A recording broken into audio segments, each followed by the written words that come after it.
2023 is looking to be a fantastic year for RPGs. This is a list of my picks that I'm most excited for, but what are yours? And without further ado, let's get into it.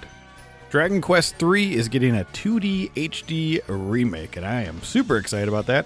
I'm not the hugest Dragon Quest fan, but I will take these 2D HD upgrades any day of the week. I have not gotten sick of this art style, and I don't think I will be anytime soon, so keep them coming, and I'm looking forward to being able to play this game for the first time in 2023. Atelier Ryza 3, Alchemist of the End, and The Secret Key is coming out in 2023 early. And well, I have not played the first two games, but this one looks pretty intriguing. I like the open world concept that we got going on. The art style's great. Maybe I will dust off my shelf and play the first one. I've never played an Atelier game, but everybody seems to say that the Ryza series is a good jumping on point, so if this gets good reviews, maybe I'll jump back and we'll see. Mega Man Battle Network Legacy Collection, that is a mouthful, but that one is coming out, and I am pretty darn excited about this one. I've only played the first game for a little bit. I have quite a few in my collection on the GBA, but I'd rather play this on my Switch, and it seems like they're adding a bunch of content from the Japanese release, and we're getting it all in one package, or Volume 1, Volume 2 on the Switch, I can't remember. Not sure where I'm going to pick it up yet, but these have rogue-like light elements, and I think this will hit really good in today's day and age, because this series totally passed me over, and, well, I like Mega Man Legends, the offshoot, so maybe I'll love Mega Man Battle Network. Tales of Symphonia Remaster is coming in 2023. It is the 30 frames per second version, so I know people are up in arms about that, but I've never played this game. I literally just bought it last year for the GameCube of the original copy.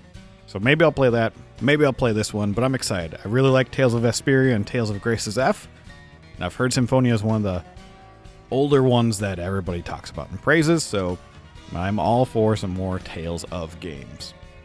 Basically, starting out 2023, we have Fire Emblem Engage. I am not a strategy RPG guy, and I have very little experience with Fire Emblem, but this has me intrigued. The graphics look stunning. I like the core concept of summoning people, getting your memory slowly back. You know, it's kind of a trope in animes, but I'm liking what I'm seeing here, and I think I might pull the trigger on this one early, or at least wait a little bit when, some time clears up, because I don't have enough time to play all these wonderful RPGs coming. The Nintendo Switch just adding to that JRPG catalog, and it's looking mighty good. This next one, Final Fantasy VII Rebirth, would be much higher on my list, but honestly, I don't think it's coming out. Right now it's set as next holiday, next winter, something like that, and it looks stunning from the very little bit of content that we've seen. I really enjoyed Final Fantasy VII Remake. It was definitely different, but I like that, I still have the original to go back to, and they're taking this one in a wild new direction. So I will be pleasantly surprised if this one makes it in 2023, but it's a-okay because we got a lot coming out. But I hope they do this really well, and from the little bit we got, it's heading in the right direction. Now, one of the big JRPGs that I missed in the PS1 era was the Suikoden series. I've only ever played number 3, and that was just for a little bit on the PS2, but we are getting a remaster of 1 and 2 coming next year, and I'm pretty dang excited. Now, I usually like smaller cast of characters, so we'll see if I like this giant one. From this trailer, everything looks really good. It looks really clean and crisp, and I like that the route that they're going with the remaster. Putting both games in there was a smart choice, because I know that if you do certain stuff in the first game, I think there's some unlocks in the second game. I can't remember exactly what it is, but I've heard that Suikoden 2 is one of the best RPGs on the PS1, and hopefully I will be able to agree with that statement in 2023. Now, speaking of spiritual successors, we have Eiyuden Chronicles 100 Heroes, and this was a very successful Kickstarter that I am also a part of, and I backed this because of the graphics alone and just the art style. Now, why I'm more excited about this one than the original remakes of 1 and 2 of Suikoden is because this is a jumping in point. I don't have to play the first game. I can just jump in and not have any of that baggage with the series, and, this is a new modern game, but in a retro style, so this seems like it was made for me perfectly.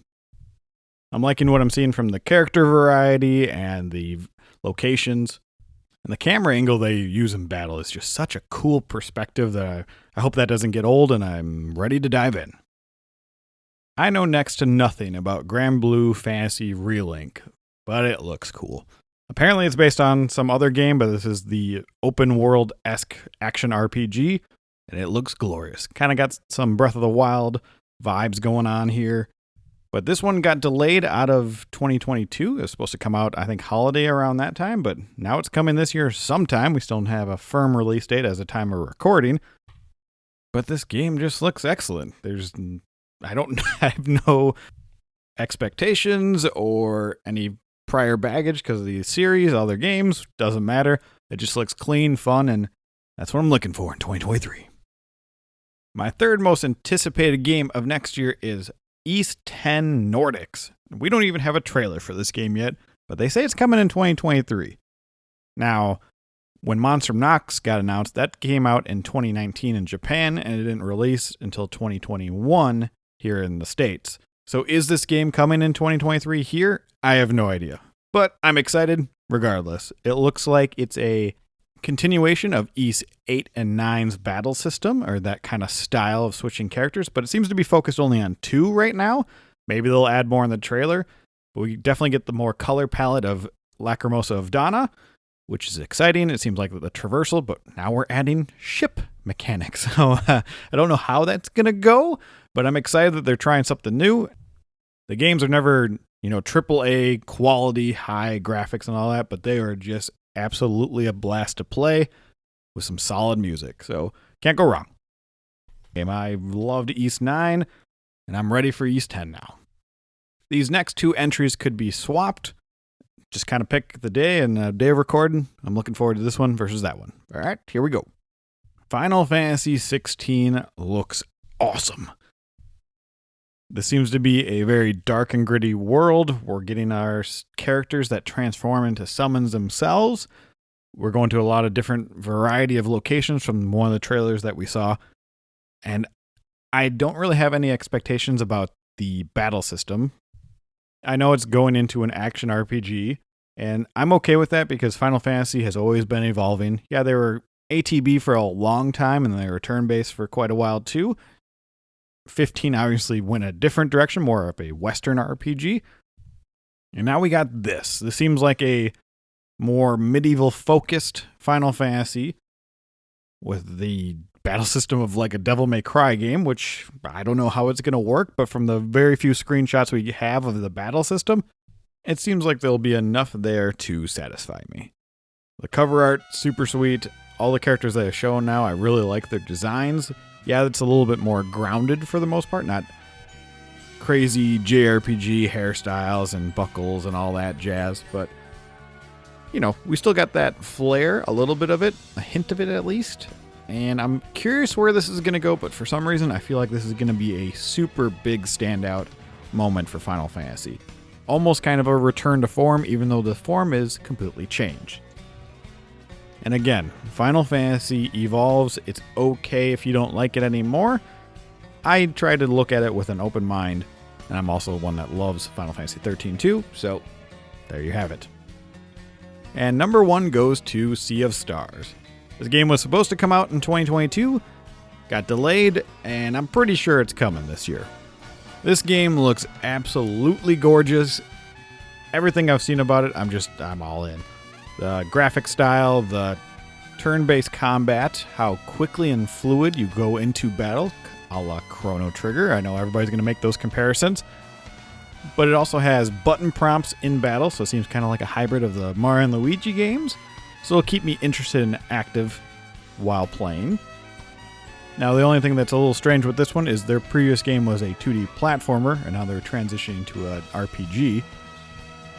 But I like to think about Guerrilla. They were working on Killzone, and then they transitioned to Horizon Zero Dawn. It knocked that out of the park, so hopefully this will be a very similar story. And man, does this game look great. So that's what I'm looking forward to on the RPG front for 2023. I'm sure there's some I've missed. There's plenty of other games, and hopefully I'll be playing most of these games instead of them sitting on my shelf collecting dust. But what are your choices? And do you agree Sea of Stars is going to be the winner of 2023?